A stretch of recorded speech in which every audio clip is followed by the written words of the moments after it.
results and not get burnt out.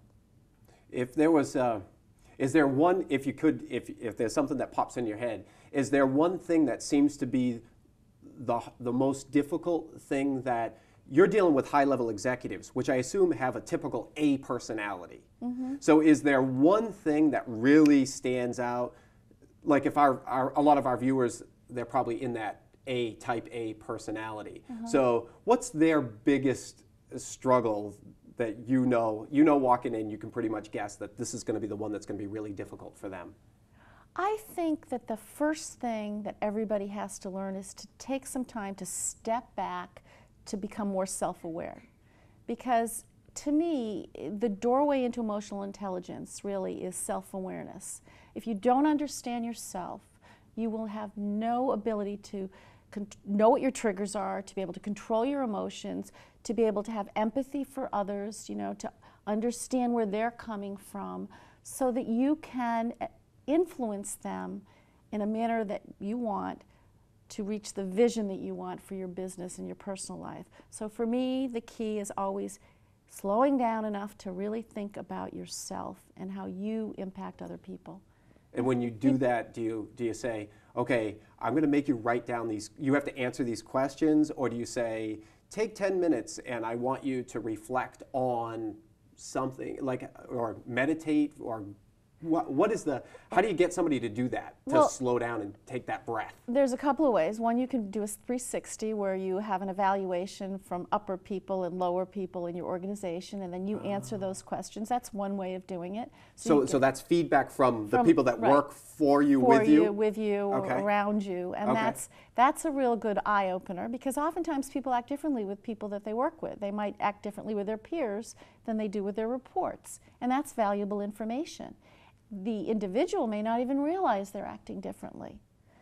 But the great thing about a 360, or about being able to have this upward and downward feedback, is you're in a position then to do something about those behaviors, those challenges that might become more evident to you. And also, it's a way to leverage the strengths that you have. Another way is to just sort of sit down and have a person set some goals for themselves. Take the time and say, okay, where do you want to be when this coaching is done 6 months from now? What's going to be different about you? How are you going to be showing up as a manager or a boss that you want to be showing up as? That's interesting, for sure. What is when somebody's coming to you, because again, you've said it before, people will hire somebody to help them with their game of golf.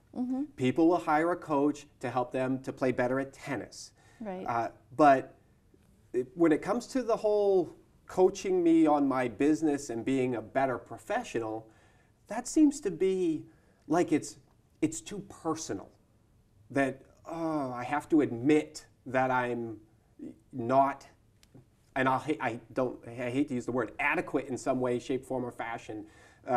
Is that a struggle? Is that a mind block that a lot of people have? I think it's something that people need to be educated on. I personally would never do my taxes. I'm not capable of doing my taxes. I'm okay with that. I know that there are people out there that do taxes better than me. If I needed an attorney, I wouldn't try to take care of my own case. I would go to an attorney. I think that people need to respect the fact that other people have an expertise that can help them be more effective.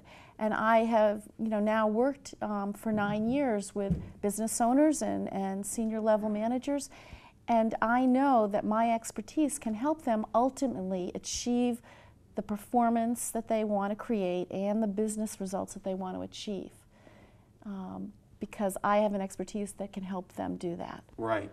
And so is there something that people come to you and they say, you know what, I'm recognizing this. I need to get to this place. Are there a couple of key situations that seem to be common? I think that people will come to me oftentimes and say, you know what, I'm having a really challenging time with my staff. They seem to have a really bad morale. I can't keep staff. My numbers are down. People don't want to come to me for help. Well, I must have a lousy staff. And I look at them and I say, well, you know what, you're in charge. So let's look at what you could be doing more effectively as a leader to get these people to perform at a higher level. Because it all starts from the top. And whether you think you have employees that don't have the skills or they have bad attitudes, it's up to you as the manager, the owner, to figure out a way to motivate them and to get them to work more effectively in their positions. Yeah, well, agreed, Yeah. agreed. It almost sounds like you're doing marketing to your own company. It's in a way, it is Isn't internal marketing. It is. It's internal marketing. Look, we all have to spend time thinking about how we can improve ourselves. The world is such an economically driven, competitive place these days. It's in our best interest as professionals to constantly try to develop personally and to develop our management skills, because everybody out there wants to do the best they can and go to the best people that they can. So how does it impact the bottom line? Well, if a leader doesn't embody those behaviors, those emotions, the values of emotional intelligence, how are they going to do things like increase morale, increase leadership potential, work on time management skills, work on being able to have a higher performing culture, and most importantly, they can create trust among their employees, which is critical to success for any organization. And that trust would be crucial so that you can get the type of feedback so that you can improve your company. I think I saw a new TV show that's out right now, and it's called Undercover Boss. Oh. And I watched it the other day. You did. I thought it was fantastic because here was a guy from Waste Management who he was the top dog. He was the one that laid out all of these rules, regulations. This is how we run our business. And so what he did now, though, is he literally went out undercover, and he was riding on the trash truck. He was cleaning toilets. He was doing all of the jobs that he was impacting. And what he learned was there was so much that my employees had that they could give back. And he also realized those things that I do, the decisions that I make, how they impact that person's life. And that's the vision that I'm talking about. One of the most critical components of emotional intelligence is having a vision, because that vision is what leads everybody in your organization, from the hourly employee right up to the senior level line manager. That's what they need to understand, that everything they do impacts the bottom line. And everybody is critical to the organization. Which is a very key point, because if they have the trust, then they feel as though they can go to you and say, I think I have a better way that we could do this. This would be way more efficient. Or, because you said that, this is what it causes me to have to do, or this is the pain that it causes me. That would be important that you got that feedback. Right, and that's the whole idea of the teamwork and having people be able to collaborate, and let the leader instilling that safety net, that trust in them, that they will make decisions and do what's best for the organization. Great. Well, thank you so much for Thank having a you. great conversation about emotional intelligence. Well, thank you and for how, having me. Well, it's my pleasure. And how we need to think about that, not for our complete organization, so that we can be better at what we do, not only within our organization, but then we'll get better results when it comes to sales and profitability along the way. Yes, you will.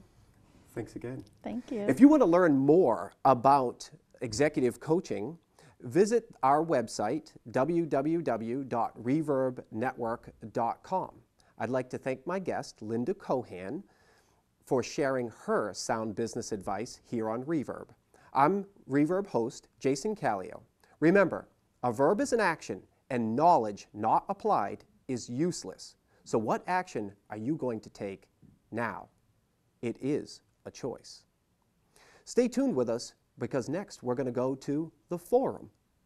Thanks for watching.